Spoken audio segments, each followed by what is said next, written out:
예, 얼마 전에 같은 본문으로 말씀을 증거했습니다. 지난 금요일 우리 금요기도에 같은 본문으로 별이 보이지 않을 때라는 말씀의 제목으로 말씀 증거했는데요. 오늘은 동방 박사들이 우리 아기 예수께 드린 황금과 유향과 몰약 이 세 가지 예물을 드린 그 모습, 오늘 본문 속에서 하나님 우리에게 주신 은혜를 증거하도록 하겠습니다. 왜 하필 동방 박사였을까요? 예물을 드린 사람들은 동방 박사 세 사람이라고 우리가 알고 있지만 본문에는 몇 명인지 안 나오죠? 그런데 왜 세 사람이라고 우리가 알고 있을까요? 예물이 세 개였으니까. 아마 더 될 수도 있고요. 아기 예수께 예물을 드린 사람이 왜 하필이면 동방 박사였을까요? 목자들에 대해서 여러 번 말씀을 드렸습니다. 그 큰 기쁨의 복된 소식, 기쁨의 소식을 목자들이 제일 처음 천사들로부터 들었던 것은 그들이 그 거친 밤, 그 추운 밤, 그 매서운 그 시간에 집에서 쉬지 못하고 들에 나가 밤새도록 양을 쳐야만 하는 그 당시 사회의 가장 약자였고 버림받은 사람, 소외된 사람들이었기 때문에 그들에게 예수님의 소식을 제일 먼저 전한 것입니다. 예물을 드린 사람도 왜 하필이면 동방 박사였을까요? 그들은 머나먼 동방에서 왔습니다. 아마도 페르시아 정도에서 오지 않았을까요? 몇천 킬로미터를 왔을 겁니다. 그 기간, 그 먼 거리를 오는데 얼마나 그 기간이 걸렸을까요? 어떤 분들은 한 2년 정도 걸렸을 거라고 추측해 봅니다. 왜 2년일까요? 나중에 헤롯이 속은 줄 알고 베들레헴과 그 모든 지경에 2살 난 아이 전부 다 죽이라고 명령을 하죠. 그 별을 보고 그 별이 나타난 때로부터 그 먼 곳에서 예루살렘까지 오는데 한 2년쯤 걸리지 않았을까? 최소한 1년은 됐겠지. 넉넉 잡아 2살이면 되겠지. 그렇게 추정해 보기도 합니다. 참 오랜 시간을 그 먼 거리를 그 별 하나만 보고 찾아온 사람들, 왜 하필이면 그들이었을까요? 예루살렘에는, 베들레헴에는, 유대 땅에는 하나님의 선택한 백성들이 있었습니다. 하나님의 친백성들이 있었는데 그들은 오히려 약속해 주신 메시아를 기다리지 않았고요, 찾지도 않았습니다. 쥐꼬리만한 이 세상에서 얻은 권력, 기득권, 그거 가지고 아웅다웅하고 다투고 이 세상의 거센 풍랑의 물결에 떠내려가고 있었습니다. 하나님 저들에게 약속을 제일 먼저 주셨으나 저들은 그 약속을 잊어버렸고요. 오히려 이방 민족을 대표하는 머나먼 곳에 있는 유대인들은, 하나님의 백성들은 알지도 못하는 사람들이 오히려 하나님 약속을 붙잡고 그 먼 거리를 그토록 오랫동안 찾아온 것입니다. 삶의 진정한 의미는 어디에 있을까요? 참된 행복은 무엇일까요? 많은 기독교인들이 예수님을 아노라 하지만 예수 그리스도 안에서 우리가 찾아야 하는 삶의 진정한 의미와 목적은 도외시하고 별것 아닌 것, 아무것도 아닌 것 가지고 힘들어하고 다투고 있지는 않을까요? 참된 행복을, 풍성한 삶을 우리에게 약속해 주셨는데 그 풍성한 생명을 우리는 외면하고 잊어버리고 별것 아닌 것 가지고 교회 공동체 안에서 아웅다웅하고 있는 것은 아닐까요? 그럴 때 하나님께서는 머나먼 곳에 있는 알지도 못하는 이방 민족, 동방의 그 사람들을 이곳에 보내시기도 하는 것 같습니다. 박사들이라고 했던 것은 그들이 점성가였기 때문이었을 겁니다. 별을 보았습니다. 별을 보고 천체를 연구하던 그 사람들은 당대의 최고의 과학자들이었습니다. 과학자들이었을 뿐 아니라 그들은 지혜자였습니다. 지혜자라는 뜻은 삶의 의미를, 참된 행복을 찾는 사람들, 참 지혜를 찾던 사람들이었기 때문에 지혜자라고 불렀습니다. 그러므로 그들은 수도사였습니다. 인생의 참된 길을 찾아서 떠났던, 길을 찾아 떠났던 사람이었기에 그 머나먼 길을 마다하지 않고 그 오랜 시간을 그 별 하나만을 보고 찾아왔던 것입니다. 여러분은 지금 무엇을 찾고 계시는지요? 어떤 길을 떠나고 그 길의 도상에 서 계신지요? 유대인의 왕으로 나신 이를 찾았던 그 이유는 유대인에게만이 아니라 모든 열방과 민족, 모든 인류에게 가장 이상적인 미래 세계의 통치자, 삶과 죽음의 그 영원한 숙명 안에서 갇혀 살아가는 우리 인간들에게 참된 길을 안내해 줄 바로 그분을, 그 오실 메시아를 동방의 지혜자들은 그리워하고 찾고 소망했던 것이겠죠. 그렇기 때문에 예루살렘의 분봉왕 헤롯에게 가서 우리 모두가 다 기다리던 그분, 그러나 그분은 유대인의 왕으로 오신다는 약속이었기 때문에 대담하게도 유대인의 왕으로 나신 이를 찾았던 것이겠습니다. 아마도 어쩌면 지난주 금요기도회 때도 언급해 드렸듯이 바벨론의 포로로 잡혀갔던 다니엘, 그가 남긴 예언, 그 다니엘의 후손들에게서 교동량으로 들었던 그들의 지혜는 아니었을까요?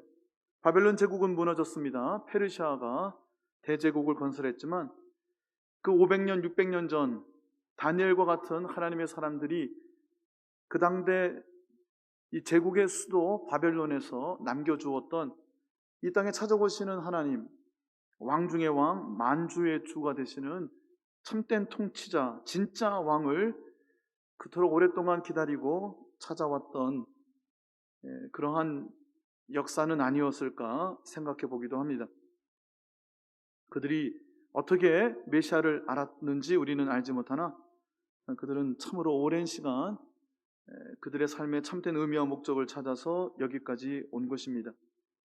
그러나 그들은 미가서 5장 2절은 알지 못했습니다. 베들레헴, 에브라 가문이 살던 그곳에 만왕의 왕이 되시는 메시아가 오신다는 성경의 말씀은 알지 못했으니 어렴풋하게 들은 하나님의 말씀이 한 조각을 붙들고, 그러나 그 조각 하나를 붙들고 별을 따라서 여기까지 온 것입니다.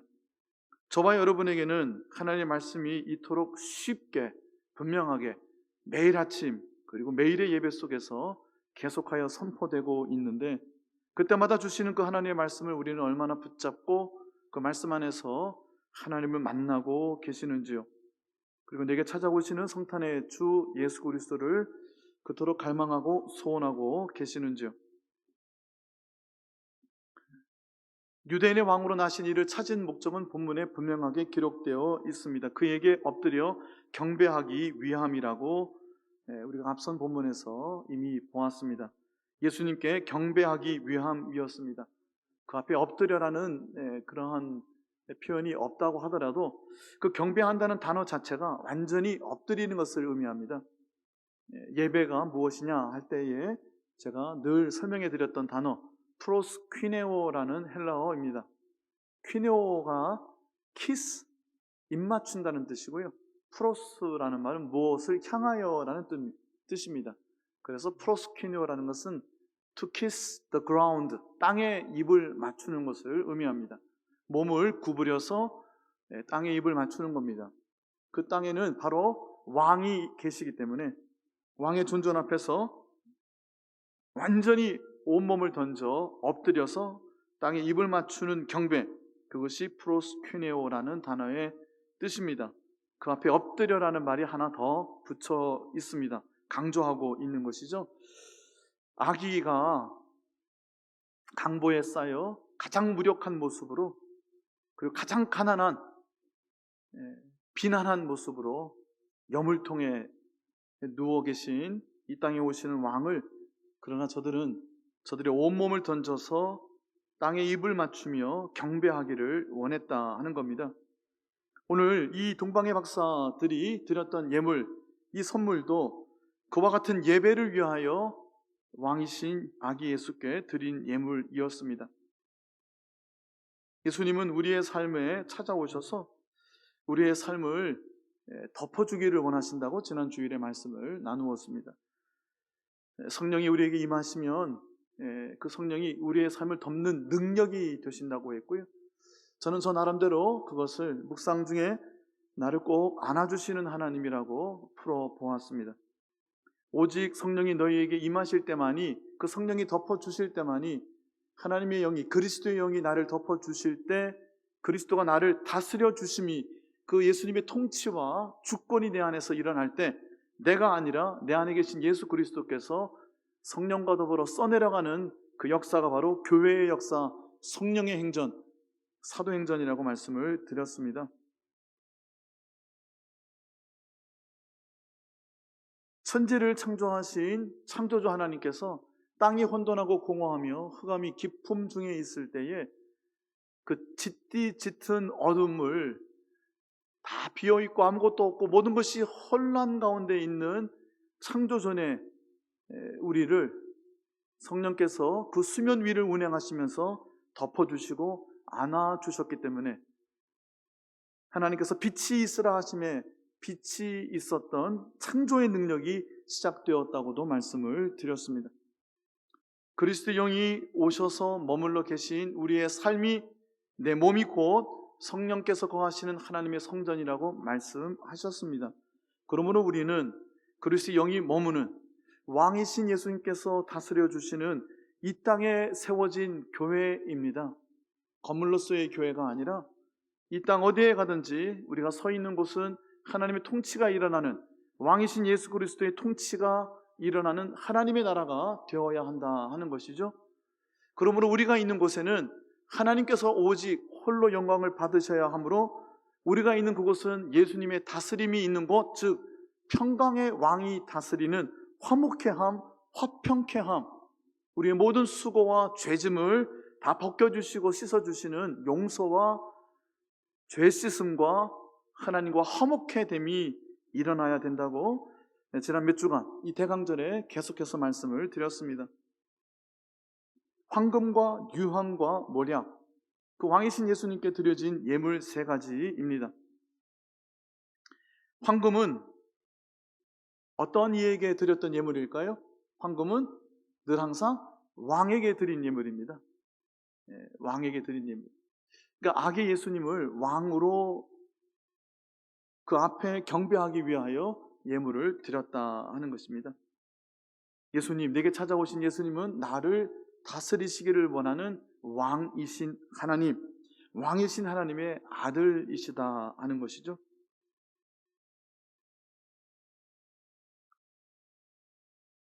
출애굽기에 보면 성막을 어떻게 건설해야 되는지를 모세를 통해서 자세히 알려주셨습니다. 성전의 뜰, 성막의 뜰에 있는 번제단을 지나서 성소에 들어가면 왼쪽에 있는 것이 등잔대였습니다. 등잔대, 촛대가 이렇게 있었어요. 그리고 마주보는 곳에 진설병 떡상이 있었습니다.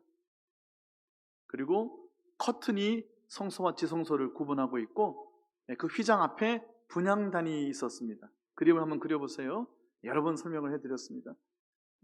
번제단이 있는 성전, 성소의 뜰을 지나서 성소 안으로 이렇게 들어가면 왼쪽에 뭐가 있다고요? 등잔대. 마주보고 있는 오른쪽에는 진설병상, 떡상. 그 다음에 휘장 앞에 성소와 지성소를 구분하는 커튼, 휘장 앞에는 분향단이 있었습니다. 자, 등잔대는 무엇으로 만들었을까요? 순금으로 만들었습니다. 순금을 쳐서 두드려서 조각을 해서 정교하고 아름다운 7개 금촛대를 만들었어요. 살구꽃 모양으로 꽃잎을 만들고요. 아주 아름답게. 그러나 순금 덩어리 하나를 하나씩 계속 두드려서 순금으로 이 촛대, 등잔대를 만들었습니다. 마주보고 있는 진설병상, 테이블, 나무는 조각목을 썼고요. 그런데 그 조각목을 금으로 덮었습니다. 반짝반짝 빛나겠죠? 그 안에 빛이 들어오지 않아요? 들어가 보면 촛대에 있는 촛불의 빛, 그것이 그 순금으로 된 등잔대를 비추고 금빛이 나겠죠? 마주보고 있는 진설병상, 떡상에도 금으로 다 씌워져 있단 말이에요. 금이 빛나자. 그 앞에 있는 분향단도요, 조각목으로 그 테이블을 만들고 분향을 하지만 역시 순금으로 옷을 입혔습니다. 금빛으로 찬란한 겁니다. 왕이신 하나님께서 임재하시는 곳, 초를 밝히고 떡을 드리고 12지파가 떡을 다 드리고요. 일주일에 한 번씩 안식일마다 그걸 이제 바꾸었죠. 그리고 꺼지지 않는 향을 피워서 하나님께 계속 드렸습니다. 왕이신 하나님, 이스라엘 민족의, 이스라엘 선택하신 백성의 왕으로 다스리신 하나님께 드리는 금빛으로 가득 차 있는 모습입니다. 자, 휘장 뒤로 들어가면 무엇이 있었죠? 언약궤가 있었습니다. 언약궤도 마찬가지로 조각목으로 만들고 금으로 씌웠습니다. 언약궤 위를 덮는 뚜껑을 뭐라고 부르죠? 속죄소라고 부릅니다. 속죄소. 속죄가 일어나는 장소라는 뜻입니다. 속죄소. 그 속죄소는 무엇으로 만들었죠? 순금으로 만들었어요. 등잔대와 마찬가지로 순금을 쳐서 만들었습니다. 뚜껑이 그냥 뚜껑이 아니라 그 뚜껑은요, 그 위에 양쪽에 크루비라는 천사를 조각했습니다. 천사는 얼굴을 언약궤를 향해서 떨구고요, 임재하신 하나님을 감히 그 천사도 볼 수가 없으므로 날개로 그 언약궤를 덮는 모습이 언약궤의 뚜껑인 속죄소였습니다. 우리의 죄를 씻어주시는 곳이라는 뜻이고요, 거기에 피를 뿌렸죠. 그래서 그 속죄소를 다른 말로 mercy seat, 은혜가 베풀어지는 곳이라고 하면서 시은좌, 은혜를 베풀시, 은혜를 베푸는 곳이다, 하나님의 보좌다, 시은좌라고 불렀습니다. 제가 이거 오랫동안 여러 번 설명을 해드렸습니다. 마찬가지로 금으로 된 언약궤, 조각목이지만 금으로 씌웠고요, 분향단이나 진설병 상이라든가 언약궤 모두 다 이 채를 들었는데 그 채 역시 다 금으로 감쌌습니다. 그리고 그 위에 하나님이 임재하시는 속죄소, 그것은 아예 순금으로 만들었습니다. 내가 속죄소 위에서 두 그룹 천사 가운데서 너희를 만나겠다고, 그래서 그곳이 하나님의 발등상입니다. 하나님의 발을 놓는 곳, 하나님 임재하실 때 우리가 하나님을 볼 수 없지만 하나님의 발이 그곳에 머문다고 해서 그곳이 이 땅에서의 하나님의 보좌였습니다. 이것이 성소, 지성소의 모습입니다. 기본 재료가 뭐죠? 금이에요. 금. 왕이신 하나님, 이스라엘 백성에게 찾아오시는 하나님, 그 하나님께 드리는 것은 우리 인간 세상에서 가장 귀한 것, 가장 좋은 것, 가장 오래도록 변하지 않는 금으로 만들어서 하나님께 드리는 것입니다.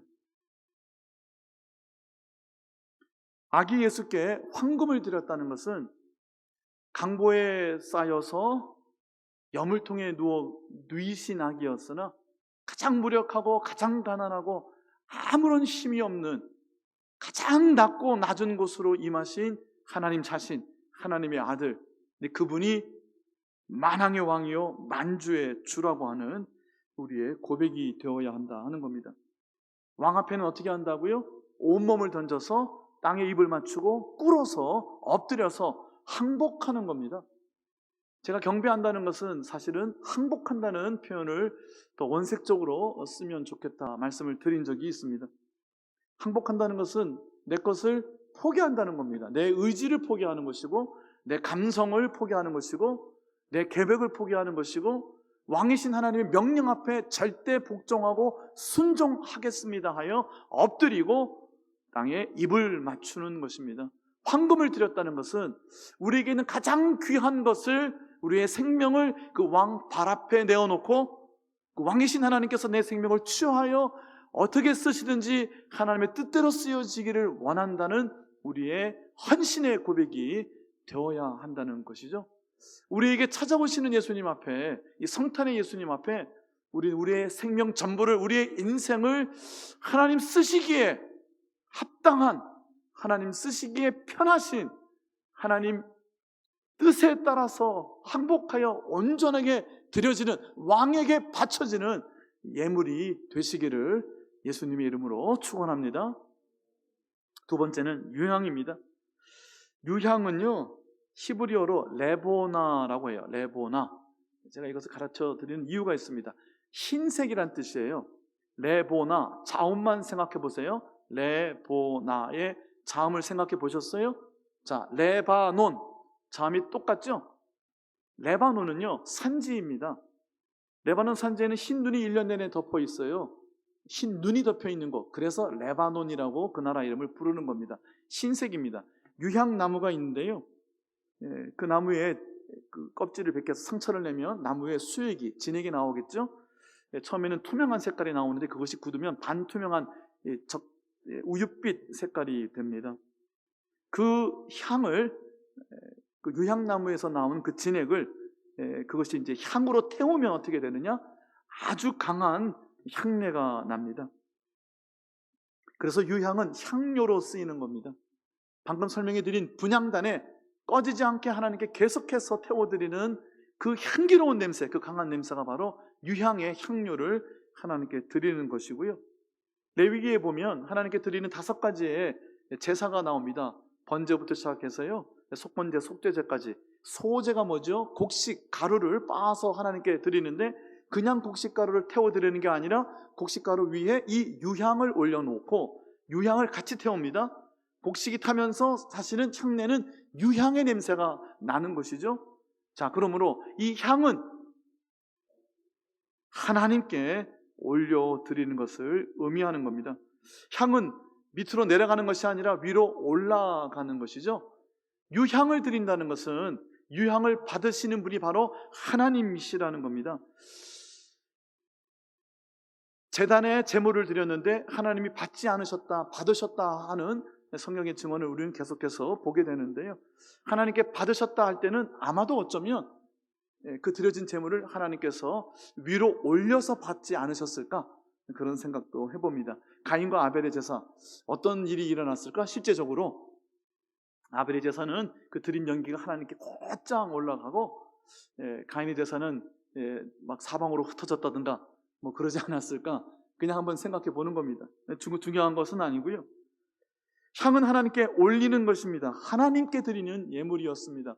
분향단의 분향은 꺼지지 않고 하나님께 늘 언제나 그 강한 향내를 올려드린 것이고요. 하나님께 항상 드리는 모든 제사는 다 위로 하나님께 올려진 것이었습니다. 초대교회에 교부들 중에 오리겐이라는 분이 있었는데요. 그분이 해석한 이 3가지 예물에 대한 해석을 제가 소개해 드리는 것입니다. 첫 번째, 황금은 왕에게 드린 것이라고 그분이 보았고요. 두 번째, 이 유향은 그러므로 하나님께 드리는 예물이라고 오리겐은 해석을 했습니다. 이 예물에 관한 여러 가지 해석과 의미들 중에 저는 이 유향은 하나님께 드린 것이라는 오리겐의 해석이 가장 적절한 것이 아닐까 싶습니다. 하늘로 올려드리는, 하나님만이 받으시는 것. 우리가 드리는 기도가 사람을 향한 것이 아니죠. 우리가 드리는 기도는 하나님께 올려드리는 것입니다. 하나님께서 기쁘게 받으셨다 할 때 우리말 성경은 흠향하셨다, 그 향을, 올려진 향을 기쁘게 받으셨다라고 성경은 이야기하고 있습니다. 올려드리는 것을 기쁘게 받으실 분은 오직 한 분, 하나님 한 분밖에는 없습니다. 3번째, 몰약. 몰약도 마찬가지로 몰약나무, 상록수 중에 하나인데요. 그 껍질을 상처를 내서 그 수액을 진액으로 받는 것인데요. 매우 쓴맛이 나는 것이 몰약입니다. 그래서 약자를 씁니다. 약이 달아요, 써요? 써서 약이겠죠. 자, 몰자가 중요합니다. 몰자에는 자음이 2개가 있습니다. 미음이 있고 리을이 있죠. 그렇죠? 히브리어로 모르라는 것이 쓰다는 말입니다. 출애굽기 15장에 출애굽하여 시내산으로 가던 여정 중에 어떤 쓴물을 만났다고요? 마라의 쓴물. 자음자가 어떻게 되죠? 미음, 리을. 미음, 리을이 들어가면 쓰다는 말이고요. 몰약의 몰이 미음, 리을이 들어있는 히브리어입니다. 몰약이라고 하는 것이고요. 영어로 그래서 more라고 그래요. more도 사실은 자음자를 보면 M, 그 다음에 YH 빼고요, R이 붙어 있습니다. M, R, 미음, 리을 이렇게 되어 있어요. 몰약은 어디에 쓰였을까요? 아주 매우 쓴 맛이 났고요. 처음에 그 수액을 채취하면 노란색이었는데 굳어지면 그것이 갈색으로 변하고요. 향수로 썼습니다. 우리 여성들의 향수로 많이 썼고요. 또 제일 많이 쓰였던 것은 사실은 관유로 썼습니다. 관유는 붓는 기름이라는 것입니다. 기름을 부을 때는 주로 어떻게 하죠? 기름을 붓는다는 뜻은 성별한다는 겁니다. 거룩하게 구별한다. 그것이 성별이에요. 영어는 consecration이라고 그래요. consecration. 하나님께 구별하여 성별하여 드린다.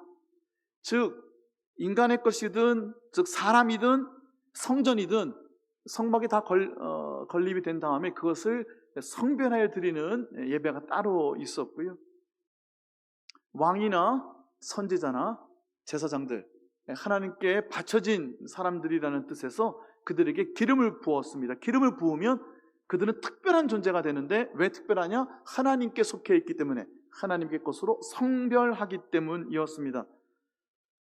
이 몰약은요, 여인들의 향수로도 쓰였고 관유에 굉장히 중요한 성별하는 기름의 재료로 쓰였습니다. 그리고 또 제일 많이 쓰였던 것이, 이 몰약은요 향균제로 쓰였고 방부제로 쓰였습니다. 그래서 죽은 사체에 이 몰약을 씀으로 인해서 썩는 것을 막고 악취가 나는 것을 막았습니다. 향균과 방부제로 이 몰약을 썼습니다. 또 하나의 용례는요, 의약품으로 썼는데 진통제나 마취제로도 썼죠. 예수님 십자가에 달리셨을 때 이 몰약을 탄 쓸개 즙을 예수님께 드렸는데, 예수님이 우리의 고통을 그대로 다 겪어내시려고 그것을 사용하신 것을 우리는 알고 있습니다. 자, 이 모든 몰약에 쓰이는 용도를 보면, 몰약은 어떠한 존재를 위해서 쓰여진 것인가요? 사람을 위해서 쓰여진 겁니다. 특히 이 몰약이 장례를 위해서 쓰여진 것에 오리게는 주목을 하는데요, 이 사람이라고 할 때는 죽을 수밖에 없는 숙명, 운명을 가지고 있는 사람이라는 뜻을 가지고 있습니다. 사람이라는 것, 아담이라는 말 자체가 아담아, 땅의 흙이라는 뜻입니다. 사람이라는 말 뜻 자체가 못할, 즉 죽을 수밖에 없는 존재이다 하는 뜻입니다. 사람이라는 것은 죽음이라는 죄의 짐을 가지고 살아가는 존재입니다. 모든 인류, 잘났거나 못났거나 예쁘거나 아니거나 건강하거나 그렇지 못하거나 왕후장상이라 하더라도 고관백작이라 하더라도 모든 인생은 똑같이 죄의 짐을, 죽음이라는 죄의 짐을 짊어지고 이 땅에서 살아갑니다. 그 인생의 죽음을 위해서 드려지는 예물이 바로 몰약이라는 것입니다.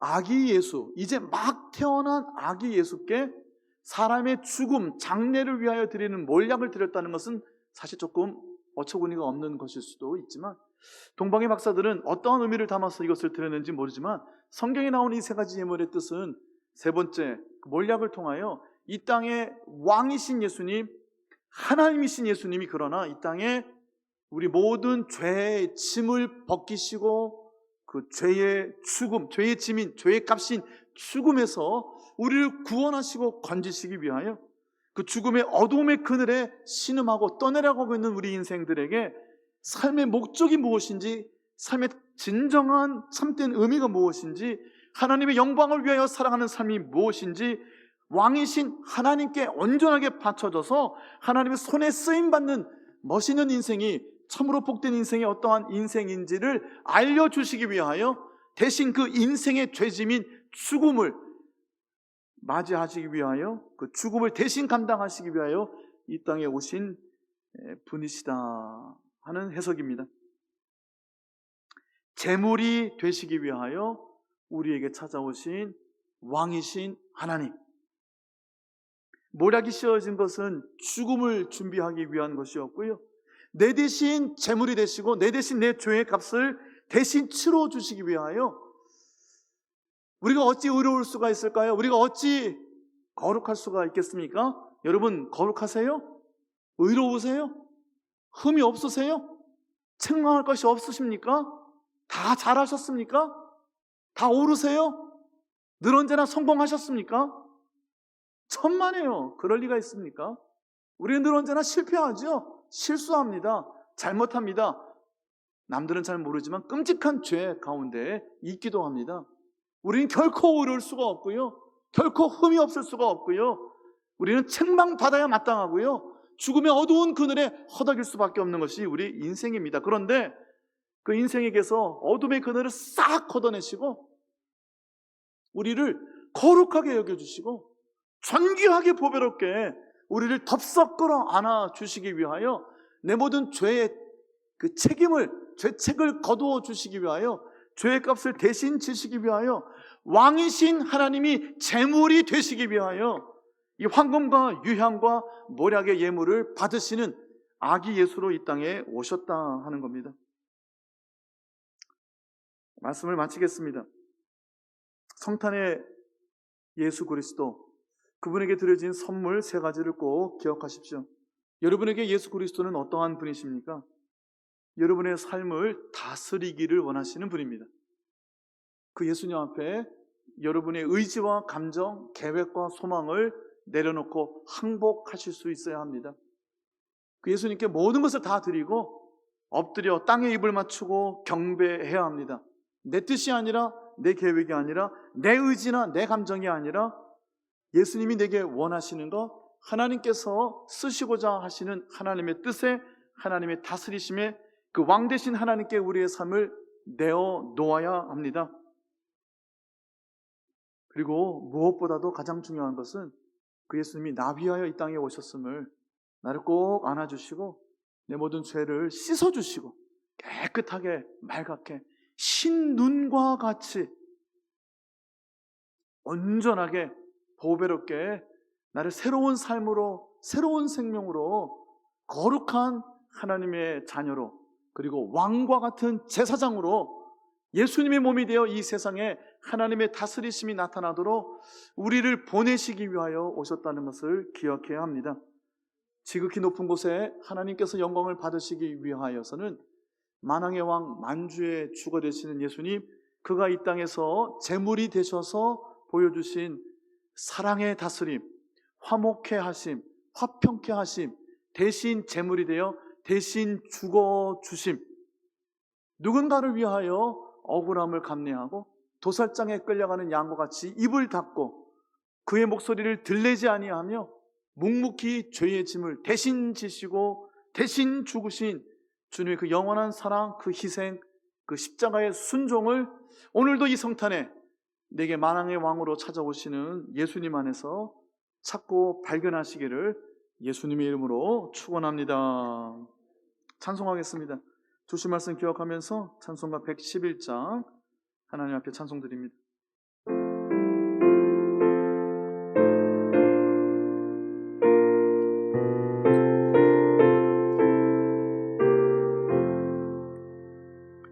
귀중한 보배 앞을 주 앞에 두리고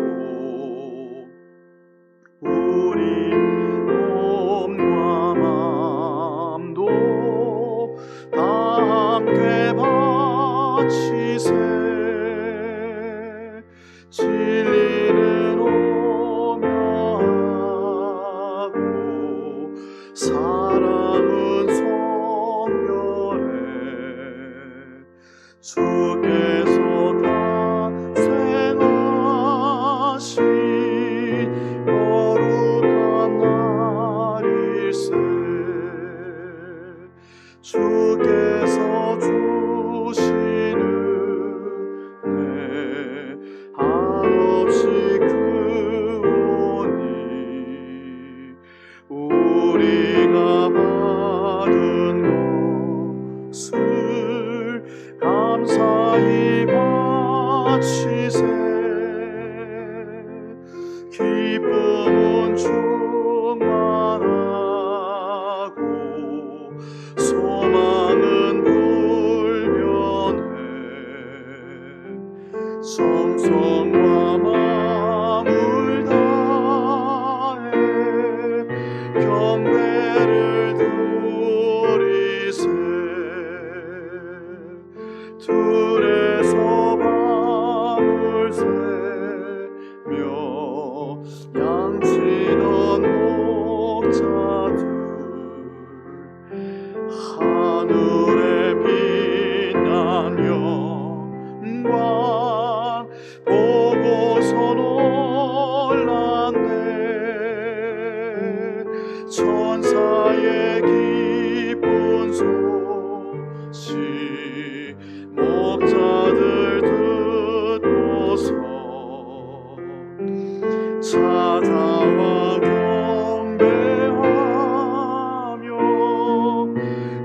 영광을 돌렸네.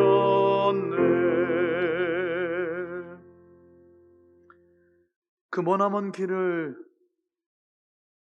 오직 나의 참된 왕이신 그분을 찾기 위하여 기쁨으로 소망하며 찾아왔던 그 동방의 지혜자들처럼 이 성탄에 나에게 찾아오시는, 나를 덮어주시고 안아주시는 예수님을 갈망하게 하시고 소망하게 하시고 간절히 바라고 원하게 하여 주옵소서. 그 예수님을 만나고 그 예수님의 사랑이 우리를 덮어주셔서 그 사랑의 능력이 우리 안에서 우리의 삶을 다스려 주시는 예수님의 몸이 되어 나타나게 하여 주옵소서. 이 땅을 용서하시고 죄짐을 대신 지시는 제물이 되시기 위하여 우리에게 찾아오신 왕이신 하나님의 아들 예수님의 그 영원한 사랑을 우리에게 알게 하시고 그 사랑을 우리의 마음과 영혼에 부어주셔서 그 사랑으로 화평케 하는 삶, 화목하게 하는 삶, 용서하는 삶, 대신 섬기고 헌신하며 나를 아낌없이 내어주는 예수 그리스도의 몸으로 살게 하여 주시옵소서. 주님 앞에 주님이 나의 영원한 왕이십니다. 황금의 예물을 드리게 하시고 예수 그리스도만이 나의 영원한 하나님이십니다. 기도의 향을 올리게 하여 주옵시고 주님, 내 대신 죽으셨으니 내 대신 제물 되시는 나를 위하여 영원한 대제사장이 되시는 예수님, 나에게 왕 같은 제사장으로 이 땅에 보내시는 그 주님의 뜻에 순종하며 그 뜻을 이 땅에 이루어가며 살아가는 저희 모두가 되게 하여 주시옵소서. 성탄의 왕이신 하나님이신 제물이 되어주신 예수 그리스도의 이름으로 기도하옵나이다. 아멘. 하늘에 계신 우리 아버지, 아버지의 이름을 거룩하게 하시며 아버지의 나라가 오게 하시며 아버지의 뜻이 하늘에서와 같이 땅에서도 이루어지게 하소서. 오늘 우리에게 일용할 양식을 주시고 우리가 우리에게 잘못한 사람을 용서하여 준 것 같이 우리 죄를 용서하여 주시고 우리를 시험에 빠지지 않게 하시고 악에서 구하소서. 나라와 권능과 영광이 영원히 아버지의 것입니다. 아멘.